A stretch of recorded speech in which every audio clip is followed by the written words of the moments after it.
There have been a lot of smart players in baseball history. Some were known for their intellectual feats off the field. Maddux. Mets pitcher Ron Darling, for example, attended Yale. Catcher Mo Berg served as an undercover spy for the CIA during the Second World War. Reggie Jackson was rumored to have an IQ of 160. Hold on, was that serious? Was that for real? He was a spy? For the CIA during the Second World War. Reggie Jackson was rumored to have an IQ of 160, though Reggie himself might have started that rumor. Others were known as exceptional students of the game. Tony Gwynn and Ted Williams turned hitting into a science with their relentless pursuit of perfection. But perhaps no ball player's ever been revered for his genius as much as the professor himself, Hall of Fame pitcher Greg Maddux. Greg Maddux. I swear I said his name wrong the first time. But hey, let me know in the comments. Who should I watch next? I want to watch Nolan Ryan because y'all been talking about him a lot in my comments. I want to watch a hitter or somebody next, like Sammy Sosa, Barry Bonds. Let me know in the comments, man. King Griffey comments. Sure, this was partly because Maddux looked the part, from his eyeglasses to his wiry, seemingly unathletic physique. The right-hander appeared as if he belonged in a public library or at an accountant's convention, not in the mound pitching against the Yankees in Game 1 of the World Series. Beneath the unassuming, somewhat nerdy physique, however, Greg Maddux was a freak of nature, and whatever he lacked in physical advantages, he made up for and then some, with his ability to identify an opposing batter's weak spots and exploit them. The result was a career that included 4 Cy Young Awards, 4 ERA titles, 8 All-Star appearances, 18 Gold Glove Awards, and more than 3,000 strikeouts, 300 victories, and 5,000 innings pitched. What? Hold on, bro. Don't even look like his ball. Yo, hold on, bro. Hold on. And some, with his ability to identify an opposing batter's weak spots and exploit them. The result was a career that included 4 Cy Young Awards, 4 ERA titles, 8 All-Star appearances, 18 Gold Glove Awards, and more than 3,000 strikeouts, 300 victories, and 5,000 innings pitched. For 4 unforgettable years in the 1990s, which was one of the best decades for hitters in baseball history, Maddux posted a 1.98 ERA. He was head and shoulders above most of his pitching peers, and it was because of the head on those shoulders. So, let's dig into why there'll never be another Greg Maddux. Please tell me why, because I gotta Maddux's understand father was in the Air Force, so young Greg grew up all over the place, ranging from homes as far apart as Texas to Spain. But baseball was one constant for both him and his older brother Mike. Eventually, the Maddux family landed in Las Vegas permanently, where his brother would get drafted by the Phillies and Greg would lead Valley High School to a state championship on the mound. Maddux, at the time, had a slender build and relied on late movement and a good 12-6 curveball to get hitters out. He didn't exactly turn heads with his velocity, but scouts didn't view him as a soft tosser early in his career either. Just a pitcher with roughly average velocity who was on his way up and would hopefully gain some oomph eventually to go along with his control and movement. He was still scraping 90 on many of his offerings after all. Maddux was drafted in the second round by the Chicago Cubs in 1984, with him deciding to accept the bonus they offered and pass on college in Arizona. He put that bonus money away in the bank and lived off his minor league salary and the money he earned from off-season jobs at Sears and Wendy's. Greg worked his way through the minors in 1984 and 85, earning a call-up with the Cubs in September 1986 when he was still just 20. His major league debut was unusual. He was called on in the 18th inning of a marathon game against the Astros.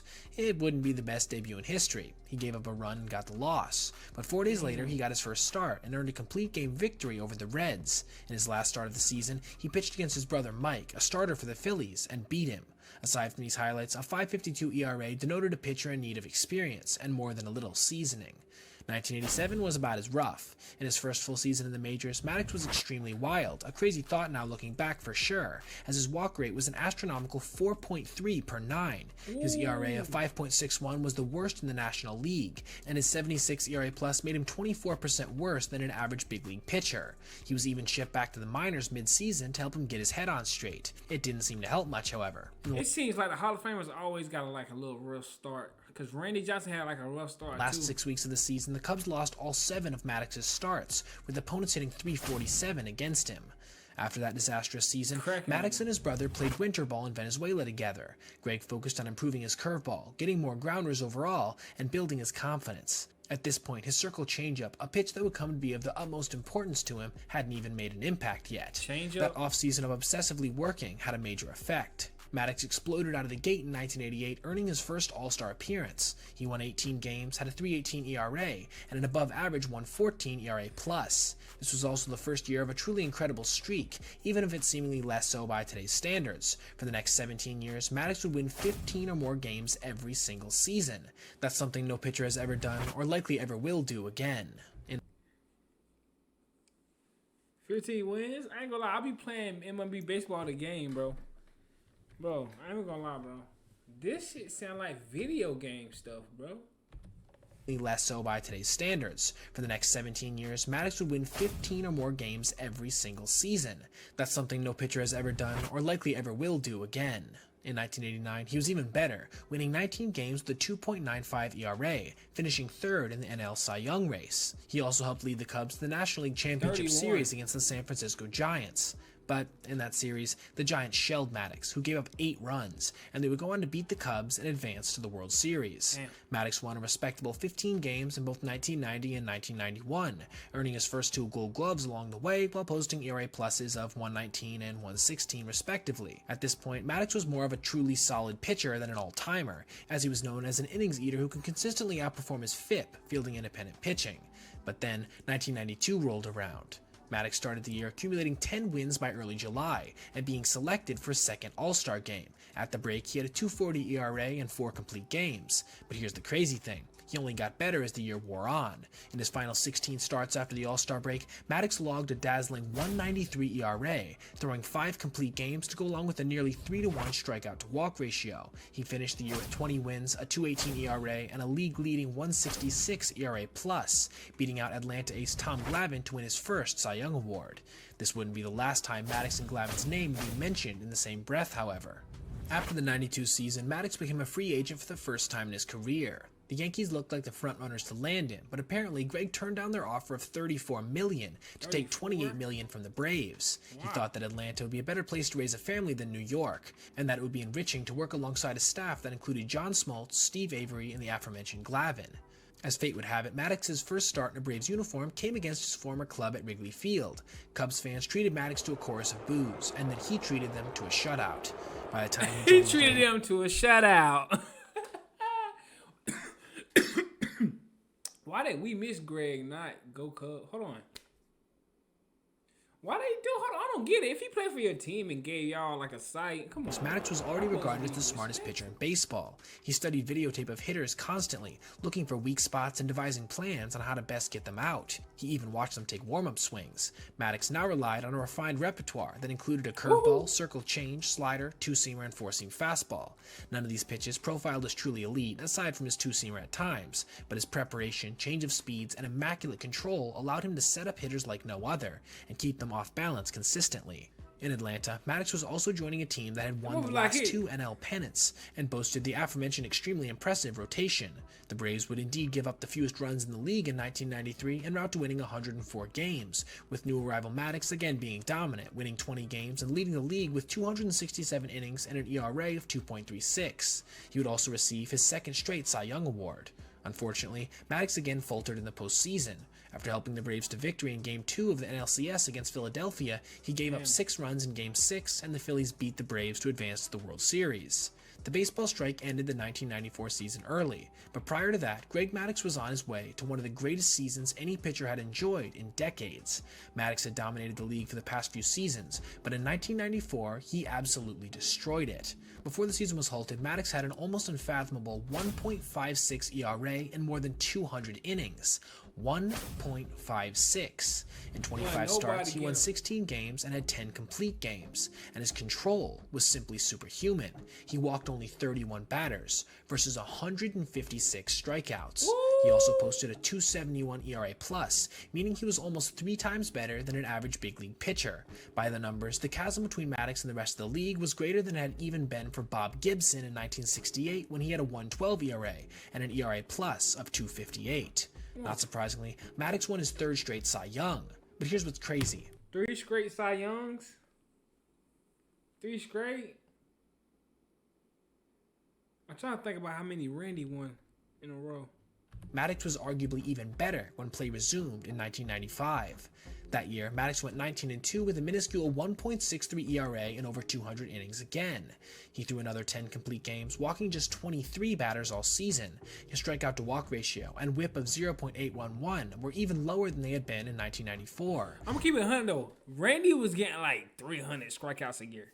Now, he don't get a lot of strikeouts a year, but he don't walk a lot of people. Randy was walking a lot of people. So I see the kind of the difference here. He don't walk a lot of people. And he struck a lot of people out too. He was getting by, I think they said like 170, I think was his highest. I don't know. Maybe somebody tell me if I'm wrong or not, but That's what His ERA plus was only 11 points worse at 260. Sports writers were now discussing him being the best right-handed pitcher since Walter Johnson. Unsurprisingly, Maddux won a 4th Cy Young in a row, while finishing 3rd in MVP voting. This would also be the season he would finally get over the hump in the playoffs and make it to his first World Series. Maddux started Game 1 against Orel Hershiser and the Cleveland Indians. The first batter he would face, Kenny Lofton, would reach base on an error, eventually coming around to score. After that, Maddux shut the Indians down completely, throwing a 2-hit complete game on just 95 pitches. The Braves went on to win the series in 6 games, capturing their first World Series title in Atlanta. Maddux, now 30, returned back to earth a bit in 1996, at least relatively speaking. After all, most pitchers would have killed for the 2.72 ERA and 160 ERA plus he posted that year. These less than astounding numbers meant he would fail to repeat a Cy Young for the 5th year in a row. Regardless, he would again find success in the postseason, helping the Braves return to the World Series, where he pitched 8 scoreless innings in Game 2 against the Yankees. He would be the losing pitcher, however, in Game 6, as the burgeoning dynasty that would come to define the 90s claimed the first of 4 World Series titles they would win in the next 5 years. Maddux returned to form in the 1997 season. Hey, should I watch that Yankees dynasty though? 4 in 5 years? Ooh. If y'all didn't know, my favorite team is the Giants. I don't know why. I just liked them as a kid. And I liked the Tigers because they had Miguel Cabrera. But let me know. Series titles they would win in the next 5 years. Maddux returned to form in the 1997 season with a record of 19-4, a 2.20 ERA, and a 1.89 ERA plus. In more than 230 innings, he walked just 20 batters. He would also lead the league in home run rate for the 4th time in his career up to this point, at a minuscule 0.3 per 9. This year also contained perhaps the most iconic game he would ever pitch. Facing his old team, the Cubs, in the first game of a July doubleheader, Maddux took his command to a new level. The professor needed just 78 pitches, shout out Foolish Baseball, that afternoon to beat the Cubs in a complete game masterpiece that took just 2 hours and 7 minutes. Maddux allowed 0 runs and did not walk a batter while striking out 6. He started 26 of the 31 batters he faced with strikes, and only 2 Chicago batters even reached a 2-ball count.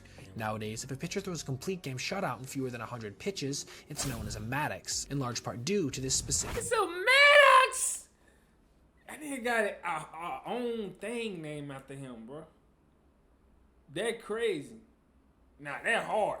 That's how you know you one of the ones. Look at that. I think I could have been a pitcher or something. You know, I think I got a one for it. And only 2 Chicago batters even reached a 2-ball count.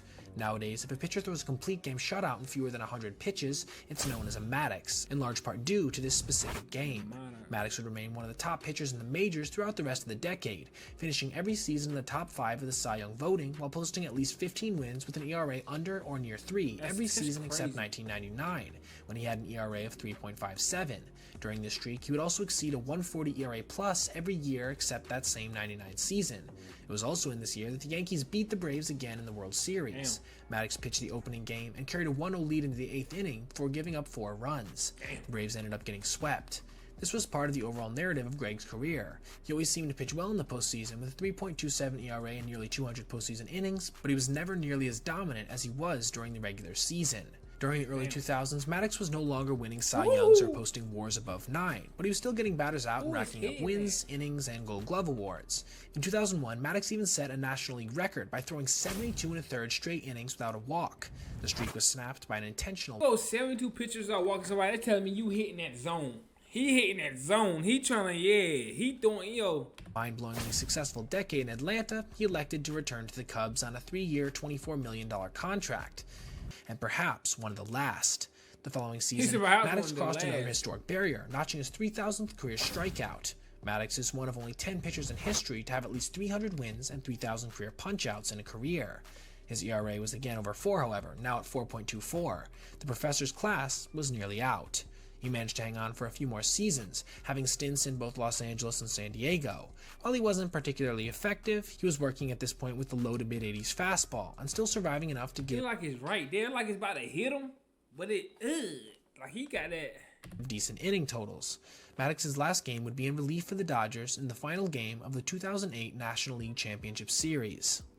Greg Maddux never had Nolan Ryan's fastball, or Pedro Martinez's changeup, or Randy Johnson's slider. Nolan Ryan got that fastball. Oh, now I gotta watch Nolan now because I want to see that fastball. I want to see that heater. I want to see that heat. Maddux never had Nolan Ryan's fastball, or Pedro Martinez's changeup, or Randy Pedro Johnson's Martinez. slider. His heater topped out at 88 to 90 miles per hour, and at 6 feet 170 pounds, he had to be one of the least physically intimidating. At 88 to 90 miles per hour, and at 6 feet 170 pounds, he had to be one of the least physically intimidating pitchers of that time period. So, how did Maddux become the best pitcher in baseball for years in the 1990s, an era known for its juiced hitters? What made him so special? Maddux once told a reporter that it's not a speed contest, it's a pitching contest. And that's what Maddux knew so well, the true science of pitching a baseball. That knowledge earned him nicknames such as Mad Dog and the Professor, but Maddux really was a magician, whose sleight of hand on the mound seemed to alter the fabric of how the game is played. This sleight of hand can be broken down into 5 central components. Number 1. Delayed movement. As we said, Maddux didn't have an excess of velocity, but he did have phenomenal late movement. One of Maddux's best pitches was the backup slider after all, a notoriously hard pitch for righties to throw consistently. It would look like an inside pitch designed to back a right-handed batter up, and then at the last split second it would break across the inside corner. Oh, and he could also throw a front door two-seamer that could do the same thing to left-handed batters. Number 2. The control. To make the most of the late-breaking action on his pitches, Maddux needed incredible control. He used to say that the best pitch in baseball is a well-located fastball. An accurate fastball sets up everything else after all. And he could indeed throw his two-seamer pretty much wherever he wanted, which was especially useful in the 90s when strike zones were seemingly bigger than ever. He would take an inch off the edge, and if the ump gave it to him, he'd keep getting further away. Number 3. The pitch arsenal. It wasn't just the fastball Maddux could control after all. He could throw every pitch in his arsenal, his circle change, his curve, his slider, his four-seamer, perfectly in the center of the smallest of targets, while also changing speeds in subtle ways to both frustrate hitters and throw off their balance. Number 4. Intuition. There were times when it seemed like Maddux didn't just have control over the mound, but over reality itself. For example, one time Braves manager Bobby Cox visited Maddux on the mound with runners on first and third and 2 outs. He suggested that Maddux intentionally walk the batter. Maddux told Cox that his plan was to get the batter to hit a foul pop-up to third base on the 3rd pitch. Cox returned to the dugout, and Maddux somehow managed to do exactly that. The history of Maddux is littered with stories like this. Here's another. Apparently he once told center fielder Otis Nixon to move back and to stand just on the edge of the warning track and not move a muscle. The batter hit a ball directly at Nixon, who then told reporters the story, noting that he barely even had to move his glove to catch it. Number 5. The mental edge. Part of Maddux's hold on reality was in his preparation. He was able to read hitters and exploit their weaknesses, then file that information away for future use. If Maddux struck you out in April, he'd remember exactly the pitch sequence he had used so they could get you out again in September. There were also smaller, more subtle things that added up and made Maddux even more impressive than your average hurler. While many pitchers waste a pitch trying to get a batter to chase on an 0-2, Maddux would instead attempt to throw a strike that would induce weak contact, almost as if the count was still 0-1. He might not have gotten the strikeout, but he would get the out overall, and throw fewer pitches doing it. Another thing that Maddux said that he did in order to get a mental edge on certain hitters was to let them have some success against him, usually in a spring training game or in a situation where his team had a comfortable lead. That's right, he would intentionally help hitters grow overconfident against him so that when they faced each other in a more meaningful situation in the future, he had the upper hand. Maddux also believed in what he called stealing strikes. He would study which batters would let him get away with the first pitch strike in certain situations. He said there are several circumstances in a game where a batter will just give you a strike, and you have to take every opportunity to exploit that when you can. Greg Maddux retired in 2008 as one of the best right-handed pitchers in the history of the game, being elected to the Hall of Fame on his first ballot. His number 31 has been retired by both the Cubs and the Braves. What's more, his career totals that he spent 23 years accumulating are absolutely nuts, and likely will never be reached again. 355 career wins, the most of any modern pitcher since Warren Spahn, 5,000 innings pitched, 18 Gold Gloves, including 13 in a row, and a streak of 4 consecutive Cy Youngs at one point. That's why we at MTC believe we can confidently say there'll never be another Greg Maddux. There would never, I'm talking about ever be another one. And it's crazy, it only like he had a hard, like his, I don't think his fastball was like Randy. I want to see Nolan Ryan's fastball now, because they said, I gotta see it now, bro. And Pedro Martinez. I want to see some fights, though. I want to see somebody getting. I want to see some arrogance. I want to see some. I need to see something, man. But look, man, like, comment, subscribe. Well, let me know in the comments who I should watch next. Let me know, and I'm going to get out there, man. But I'm learning a lot, though. I'm learning a lot. I'm trying to learn more, man. I'm trying to get into it. I know certain players. I know people in the comments saying he don't know these. I know certain players. I just don't know their careers and how stuff went. I know certain people, though. You know what I'm saying? But look, man. Love y'all. I'm seeing y'all next video.